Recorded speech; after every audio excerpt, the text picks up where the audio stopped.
Subscribe now and press the bell icon. Never miss an update. नमस्कार दोस्तों, मैं बुस्सन सिंह स्वागत करता हूं आप सभी लोगों का आपके अपने यूट्यूब चैनल स्टी विद बुस्सन पर।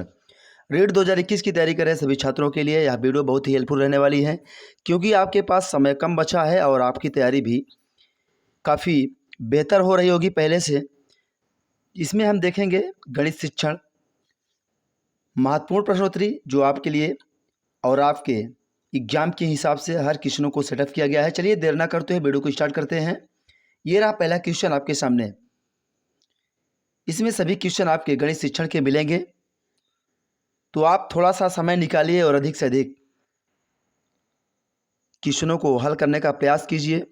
अगर वीडियो आपको पसंद आए तो वीडियो को लाइक करिए, अपने दोस्तों के साथ शेयर करिए। किसी प्रमेय की परिकल्पना और निष्कर्ष को परस्पर बदलने से प्राप्त कथन कहलाता है। प्रमेय का विलोम, प्रमेय का प्रतिलोम, प्रमेय का प्रतिनिधात्मक उपयुक्त में से कोई नहीं। किसी प्रमेय की परिकल्पना और निष्कर्ष को परस्पर बदलने से प्राप्त कथन कहलाता है। बताइए मित्रों, 4 ऑप्शन आपके सामने हैं, आप अपना आंसर कमेंट बॉक्स में खुद से लगाइए। किसी प्रमेय की परिकल्पना और निष्कर्ष को परस्पर बदलने से प्राप्त कथन जो है प्रमेय का विलोम कहलाता है, तो आपका ऑप्शन ए इस प्रश्न का बिल्कुल सही जवाब है। बढ़ते हैं अगले प्रश्न पर। अगला प्रश्न है, निम्नलिखित में से कौन सा संबंध गलत है?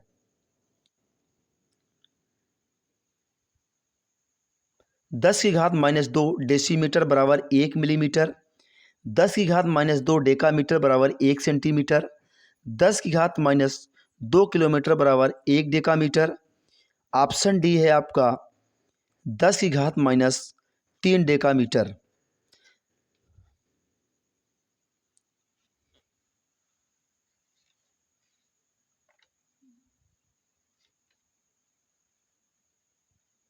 निम्नलिखित में से कौन सा कथन गलत है, यही आपको बताना था। सही जवाब हो जाएगा आपका ऑप्शन नंबर बी, 10 की घात -2 डेकामीटर बराबर 1 सेंटीमीटर। ये जो कथन है ये गलत कथन है, क्योंकि 1 सेंटीमीटर में 10 की घात -3 डेकामीटर होते हैं। बढ़ते हैं नेक्स्ट अगले क्वेश्चन पर। किस प्रकार के मूल्यांकन का मुख्य अभिप्राय विद्यार्थी को फीडबैक देना है? रचनात्मक मूल्यांकन, निदानात्मक मूल्यांकन, सारांशात्मक मूल्यांकन, भविष्यात्मक मूल्यांकन। क्वेश्चन क्या कह रहा है आपसे कि किस प्रकार के मूल्यांकन का मुख्य अभिप्राय विद्यार्थियों को फीडबैक देना है। एग्जाम से पहले आप अपनी तैयारी बेहतर कर लीजिए, क्योंकि इस बार कंपटीशन बहुत हाई लेवल का होने वाला है।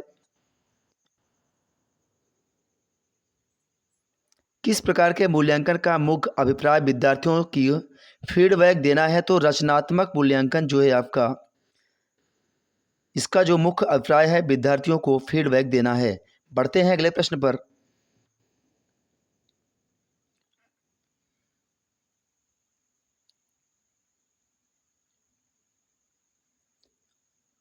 गणित के अधिगम के प्रति विद्यार्थी की संवेदनशीलता जागृत करने के लिए प्रभावी उपाय आपको बताना है। विषय सामग्री को शिक्षार्थी के अनुभव के क्षेत्र से संबंधित करना, जो पढ़ाया जाना है उससे संबंधित प्राप्त पूर्व ज्ञान की जांच करना, शिक्षार्थियों को अवधारणाओं के अनुप्रयोगों से अवगत कराना जिनमें दैनिक जीवन की स्थितियों से संबंधित अनुप्रयोगों की अधिक प्राथमिकता दी जाए। ऑप्शन डी है आपका उपयुक्त सभी। गणित के अधिगम के प्रति विद्यार्थी की संवेदनशीलता जागृत करने के लिए प्रभावी उपाय है, तो आपका ये सभी प्रभावी उपाय बच्चे के अधिगम के प्रति शिक्षार्थी की संवेदनशीलता जागृत करने के लिए प्रभावी उपाय है, तो आपका ऑप्शन डी बिल्कुल सही जवाब हो जाएगा। बढ़ते हैं अगले प्रश्न पर।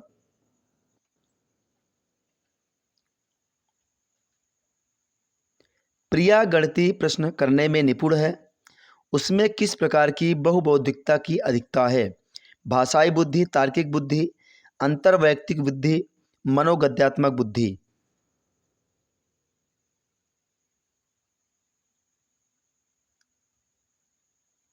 प्रिया गणितीय प्रश्न करने में निपुण है, उसमें किस प्रकार की बौद्धिकता की अधिकता है ये आपको बताना है। तो आपका राइट आंसर हो जाएगा तार्किक बुद्धि। प्रिया गणितीय प्रश्न करने में निपुण है, उसमें तार्किक बुद्धि की बहुबौद्धिकता की अधिकता है। बढ़ते हैं अगले प्रश्न पर। अगर आप नए हैं, हमारे वीडियो को पहली बार देख रहे हैं तो चैनल को हमारे सब्सक्राइब करें। वीडियो पसंद आती है तो वीडियो को लाइक करें, अपने दोस्तों के साथ शेयर जरूर करें। जितने भी आपके पास टेलीग्राम व्हाट्सएप ग्रुप हैं सभी ग्रुप में आप इसे शेयर करें। एक शिक्षक को विषय बेलन शंकु की आयतन और पृष्ठीय क्षेत्रफल पढ़ाना है। शिक्षण का कौशल प्राप्त उद्देश्य होगा। एक शिक्षक को विषय बेलन तथा शंकु के आयतन और पृष्ठीय क्षेत्रफल पढ़ाना है। शिक्षण का कौशल आपसे पूछा जा रहा है कि उद्देश्य क्या होगा। शिक्षार्थी एक बेलन और एक शंकु के अभिलक्षणों में भेद कर पाएगा। ऑप्शन बी है शिक्षार्थी एक बेलन और एक शंकु की आकृति बना पाएगा। ऑप्शन सी कह रहा है आपसे कि शिक्षार्थी बेलन तथा शंकु के आयतन व पृष्ठीय क्षेत्रफल परिकलित करने के सूत्रों का प्रत्यास्मरण कर पाएगा। ऑप्शन डी आपसे कह रहा शिक्षार्थी शंकु की ऊंचाई ज्ञात कर पाएगा।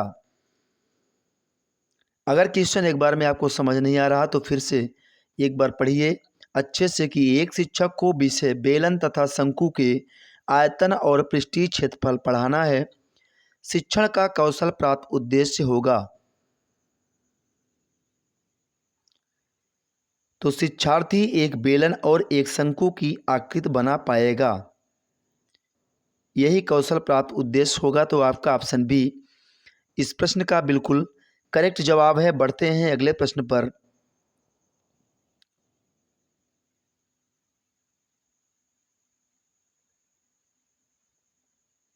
फोर प्लस टू बराबर 8 लिखता है तो उसे गणित का ज्ञान नहीं है, जोड़ और गुणा के चिन्हों का ज्ञान नहीं है, उसका पढ़ने में ध्यान नहीं है, उसे मौलिक चिन्हों का ज्ञान नहीं है। यदि कक्षा 3 का एक छात्र 4 + 2 बराबर 8 लिखता हो तो उसे किस चीज़ का ज्ञान नहीं है ये आपको बताना है।